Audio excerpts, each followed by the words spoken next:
Hello, I'm Maura Carley, founder and president of Healthcare Navigation, and today I want to talk about the tasks you should consider doing when you have new coverage, since so many people have new coverage in January.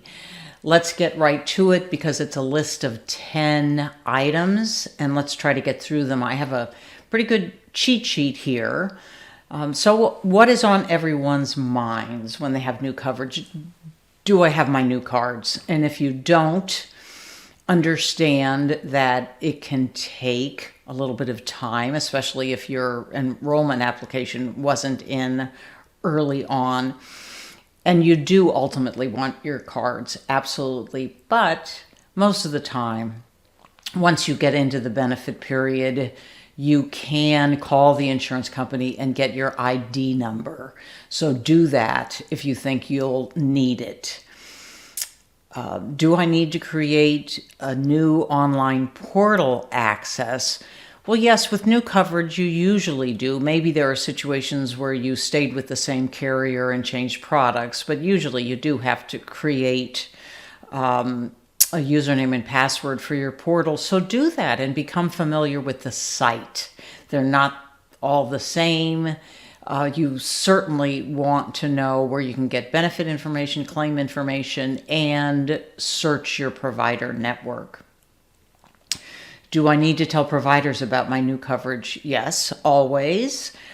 We see people often not doing that, and then they're alarmed when the claim has been submitted to the former coverage and denied. So that's something you always have to do. Do I understand the benefits of my new plan? That is,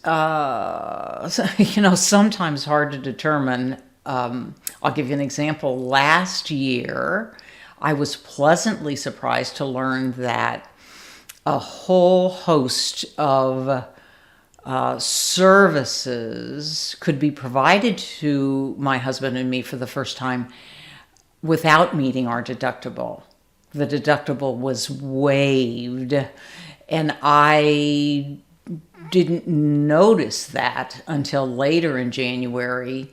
And then, of course, I had paid the provider who didn't process the claim accordingly. And I should have only paid a copayment. I actually mentioned that in a previous video, but you know what? You don't want to have to get money back from a provider, get a refund. That's often a pain. And know what your deductible is and how it works. Again, typically services aren't covered until you meet the deductible. I was just very, very fortunate.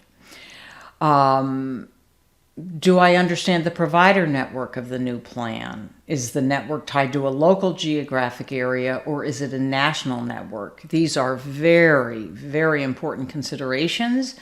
Many people who had group coverage and enjoyed a national network are not expecting to have a regional network if they've gone to individual coverage. And do I have out-of-network benefits? Again, they're valuable, but if you care about money, you want to optimize being in-network. Next, are my preferred hospitals in-network with the new plan? Critically important, especially if you've got a significant medical condition or diagnosis. If you have to change, often there's a mechanism for a transition. So for some period of time, you can have claims paid where you were receiving care, but that is a temporary situation, and hopefully these are the issues you factored in as you were choosing your new coverage. Are there any doctors I should consider changing so that I can remain in network?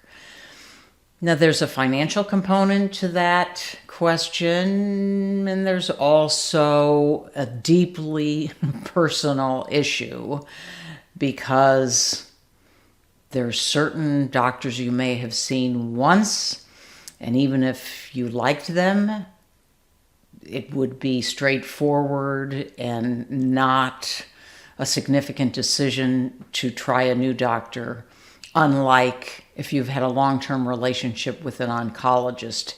It might be very traumatic to change. And that's the kind of situation where you might consider, if you have an out-of-network benefit, using it.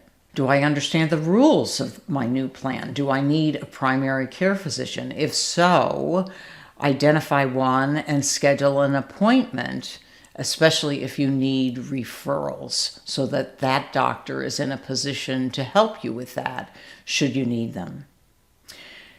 Are all my drugs on the new plan's formulary? And is my pharmacy a preferred pharmacy with the new plan? People are very different about pharmacy relationships. Some love the local pharmacy, some love the convenience of mail order, some see pharmacies as interchangeable. So know thyself and determine if that's a significant issue. It's becoming a more significant issue, but with many plans it's not yet anyway. And last, what is my out-of-pocket maximum, and might I reach it? If you're a very healthy person, the likelihood of you reaching your out-of-pocket maximum, unless it's very low and your health condition changes during the year, that's unlikely. But if you're receiving many services, it's best to have a sense of when you're approaching it so that you can be on top of whether claims are being processed appropriately. What can happen is that you've met it and claims are still being processed as though you haven't, which means your provider is looking for you for a co-payment or co-insurance that you may not owe. And then again, you don't want to be in a position of having to get a refund. So these are a lot of tasks. We're sorry about that, but it's best to be on top of this and manage your coverage. So with that, I will say thank you if you've made it through this long video, and we hope to see you soon. Take care. Bye-bye.